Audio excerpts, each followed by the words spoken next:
Hi అండి, welcome back to our channel. ఈరోజు recipe వచ్చేసి మునగాకు ఎగ్ ఫ్రై అండి. చూడండి, ఆకాకి ఇలా ఏరేసేసుకొని ఇలా వాష్ చేసి పెట్టుకోవాలి. మునగాకుని ఎగ్స్ని మనం ఇట్లా ఒక గిన్నెలో ఇట్లా కొట్టేసి పెట్టేసుకోవాలి. ఇప్పుడు ఎలా చేద్దామో చూద్దాం. ఈజీగా చేసుకోవచ్చు అండి, ఈజీ ప్రాసెస్ ఇది, త్వరగా కూడా అయిపోతుంది. స్టవ్ ఆన్ చేసి ఒక కడాయి పెట్టి 2 పావుల నూనె పోసుకొని ఇప్పుడు ఇలా ఎగ్స్ వేసుకుందాం.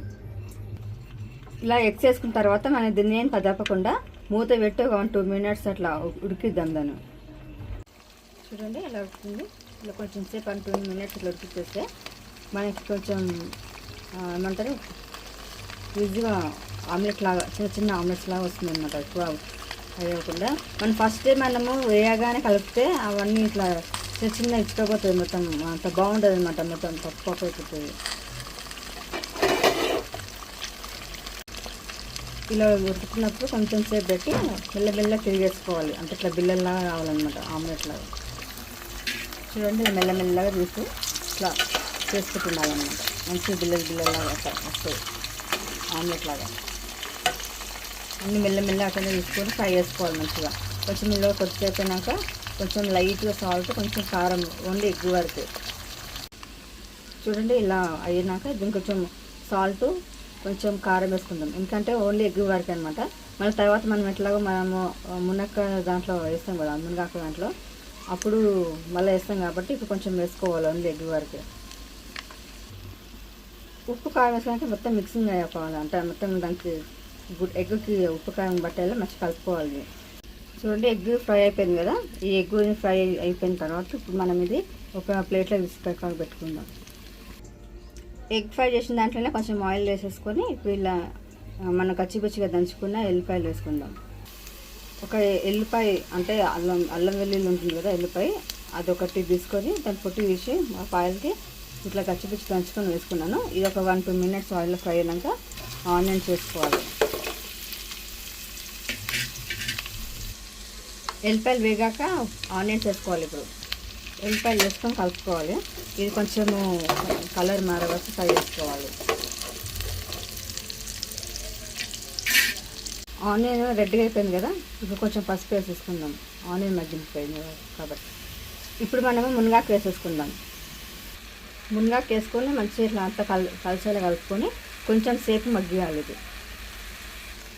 ఇప్పుడు ఇది మగ్గిన తర్వాత కొంచెము కారం, కొంచెం ఉప్పు వేసుకోవాలి. మనం ఆల్రెడీ ఎగ్గులో కొంచెం కారం ఉప్పు వేసాం కదా, ఇక్కడ చూసి వేసుకోండి. ఎందుకంటే ఇప్పుడు ఎగ్ కూడా ఇందులో మనం తర్వాత యాడ్ చేస్తాం కాబట్టి ఇప్పుడు ఈ ఆకుకు మట్టుకే ఉప్పు కారం లైట్గా వేసేసుకొని ఫ్రై చేసుకోవాలి. అంటే ఇది కొంచెం ఫ్రై అవ్వాలన్నమాట.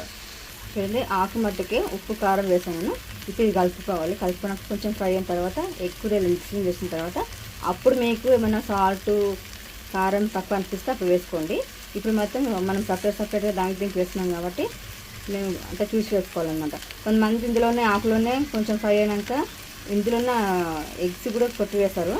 కానీ అట్లా వేయకుండా నేను సపరేట్ వేసాను. ఎందుకంటే ఇందులోనే మనము ఎగ్స్ వేసామనుకోండి, అది ఆకు అలా ఎగ్లో మిక్సింగ్ అయిపోతుంది, మనకి ఫ్రై బాగుండదు అనమాట. ఇట్లా వేస్తే సపరేట్గా ఎగ్కి ఆకుకి ఫ్రీ అట్లా సపరేట్ ఉంటుంది కాబట్టి చూడడానికి కూడా మంచిగా బాగుంటుంది అనమాట. అట్లా ఫ్రీగా పొడిగా ఉంటుంది ఫ్రై. మీకు లాస్ట్కి మేము చూపిస్తాను చూడండి ఎలా ఉంటుందో. పొడిగా అయిపోతుంది. ఇప్పుడు చూసాక ఇలా ఉంటుంది ఆకు. తర్వాత మొత్తం డ్రై అయిపోతుంది. ఇంకా చూడండి, ఆకు కొంచెం ఫ్రై అయింది కదా. ఇలా ఫ్రై అయినాక ఇప్పుడు మనం ఎగ్ వేసుకుందాం. ఎగ్ వేసుకొని ఒక 5-10 minutes మొత్తం ఫ్రై చేసిన తర్వాత అప్పుడు మళ్ళీ మనకి ఉప్పు కారం పడితే మళ్ళీ పైనుంచి లైట్ వేసేసుకుందాం. చూడండి, ఎగ్ యాడ్ చేసినాక మొత్తం కలుపుకున్నా. ఇది కొంచెం ఫ్రై అయ్యాలి, కానీ మూత పెట్టకుండా ఫ్రై చేసుకోండి. మూత పెడితే మెత్తబడుతుంది. మూత పెట్టకుండా ఫ్రై చేస్తే మంచిగా క్రిస్పీగా పొడిగా ఫ్రై అవుతుంది. ఇది కొంచెం ఫ్రై అయిన తర్వాత అప్పుడు మనము ఉప్పు కారం పడుతుందో చూసుకొని వేసుకోవాలి. నాకు కొంచెం ఉప్పు కారం పడుతుందండి, నేను వేసుకుంటున్నాను. ఒకవేళ మీకు కూడా సరిపడదని కూడా మీరు వేసేసుకోవచ్చు. కొంచెం ఉప్పు కారంతో పాటు కొంచెం లైట్గా గరం మసాలా కూడా వేసి కలిపేస్తున్నా. ఉప్పు కారం కొంచెం గరం మసాలా వేసి కలిపేస్తున్నాను. ఇది మంచిగా ఫ్రై అయినాక అప్పుడు సర్వింగ్ బౌల్కి తీసేసుకుందాం. చూడండి, మంచిగా ఫ్రీగా పొడిగా ఎలా అయిందో మునగాకు ఎగ్ ఫ్రై అండి. చాలా బాగుందండి. ఫ్లేవర్ మాత్రం మస్తు వస్తుంది స్మెల్. ఒకసారి మీరు ట్రై చేసి చూడండి. చాలా ఇష్టంగా తింటారు పిల్లలైనా పెద్దలైనా ఎవరైనా తింటారండి. ఇది చాలా బాగుంటుంది, హెల్త్ కూడా మంచిది మునగాకు. ఇంకొకటి ఎగ్, ఇది హెల్తీ ఫుడ్ అండి. ఆయిల్ కూడా నేను తక్కువనే పడింది నాకు. చూడండి మొత్తం పొడిగా ఎలా ఉందో. ఇది రెడీ అయిపోయిందండి. నేను సర్వింగ్ బౌల్ తీసేస్తున్నాను. నాకు ఎగ్ ఫ్రై రెడీ అండి. చూడండి ఎంత బాగుందో. టేస్ట్ కూడా చాలా బాగుందండి. చపాతీలకి, రైస్లకి ఎల్లకైనా తినొచ్చు. సైడ్ డిష్గా అంటే మనం పప్పుచారు, టమాటా పప్పు వేసుకున్న వాటికి కూడా సైడ్ డిష్గా తినొచ్చు. చాలా బాగుంటుంది. హెల్త్ కూడా చాలా మంచిదండి. మునగాకు ఇంకా ఎగ్ రెండు కలిపి చేస్తాం కాబట్టి హెల్త్కి చాలా మంచిది. ఒకసారి మీరు ట్రై చేసి ఎలా ఉందో మాకు కామెంట్ రూపంలో తెలియజేయండి. లైక్ చేయండి, షేర్ చేయండి, సబ్స్క్రైబ్ చేయండి, బెల్ గంటను గట్టిగా కొట్టండి. బాయ్ అండి అందరికీ.